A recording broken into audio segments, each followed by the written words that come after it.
warahmatullahi wabarakatuh.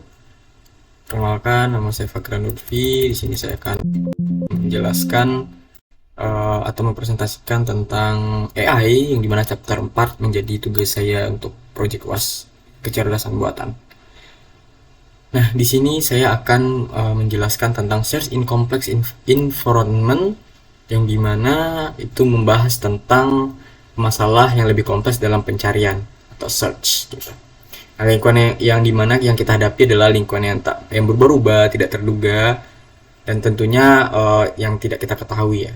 Nah, kita langsung saja untuk next slide-nya.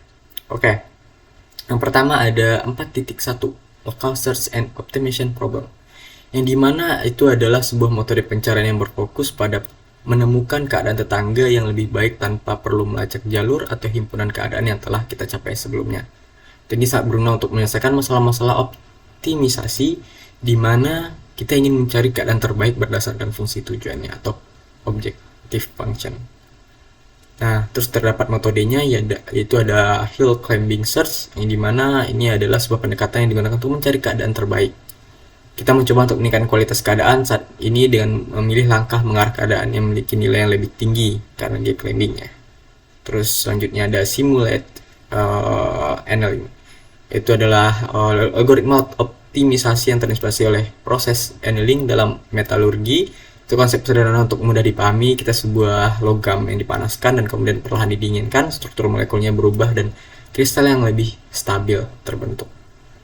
Terus ada local beam search, yang dimana ada sebuah algoritma pencarian menggunakan pendekatan paralel dengan menjalankan beberapa jalur pencarian secara bersamaan.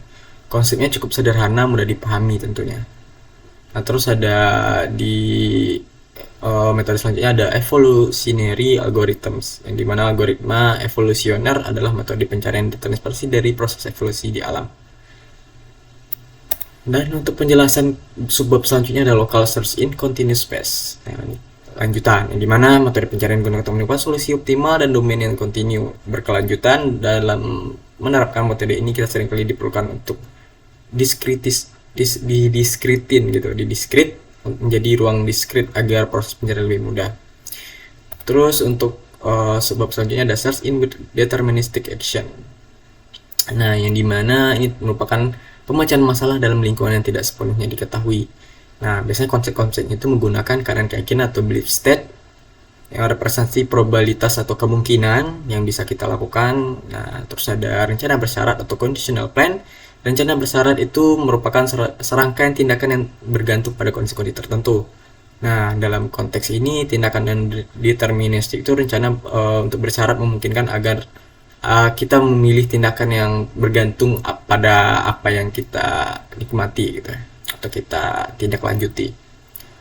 Terus selanjutnya ada di metodenya itu ada the arithmetic vacuum world, yang gimana di bagian ini kita akan menjelajahi sebuah lingkungan yang disebut the arithmetic vacuum world, yang atau biasa disebut dengan dunia vakum yang tidak teratur, dimana beroperasi di dalam sebuah ruangan dan tugasnya adalah membersihkan sisa-sisa atau secara acak untuk lokasi.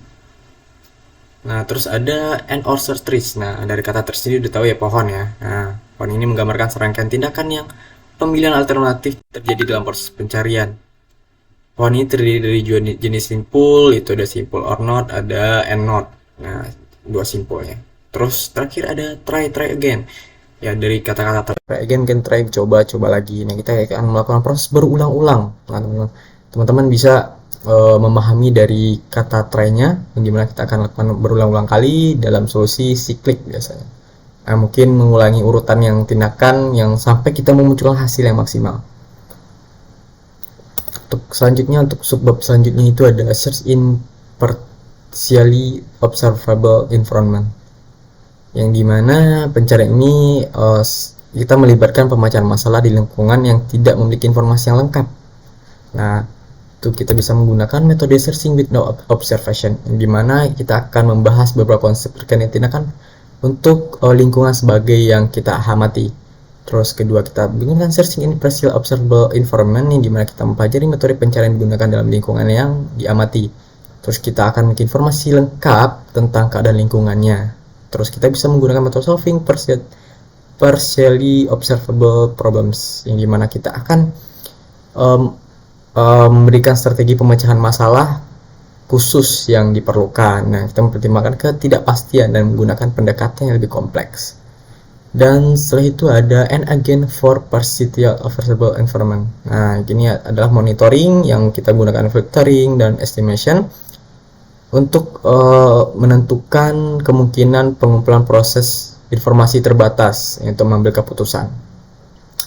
Terus ada di subbab terakhir ada online search against an unknown environment, yang dimana kita akan mencari di online di lingkungan yang tidak dikenal, dan offline ya pencarian yang merujuk kepada lingkungan yang diketahui secara lengkap. Kalau offline, kalau online sebaliknya. Terus kita akan melakukan mapping, yang dimana kita akan melakukan pemetaan representasi lingkungan yang akurat berdasarkan pengamatan dan tindakan oleh agen.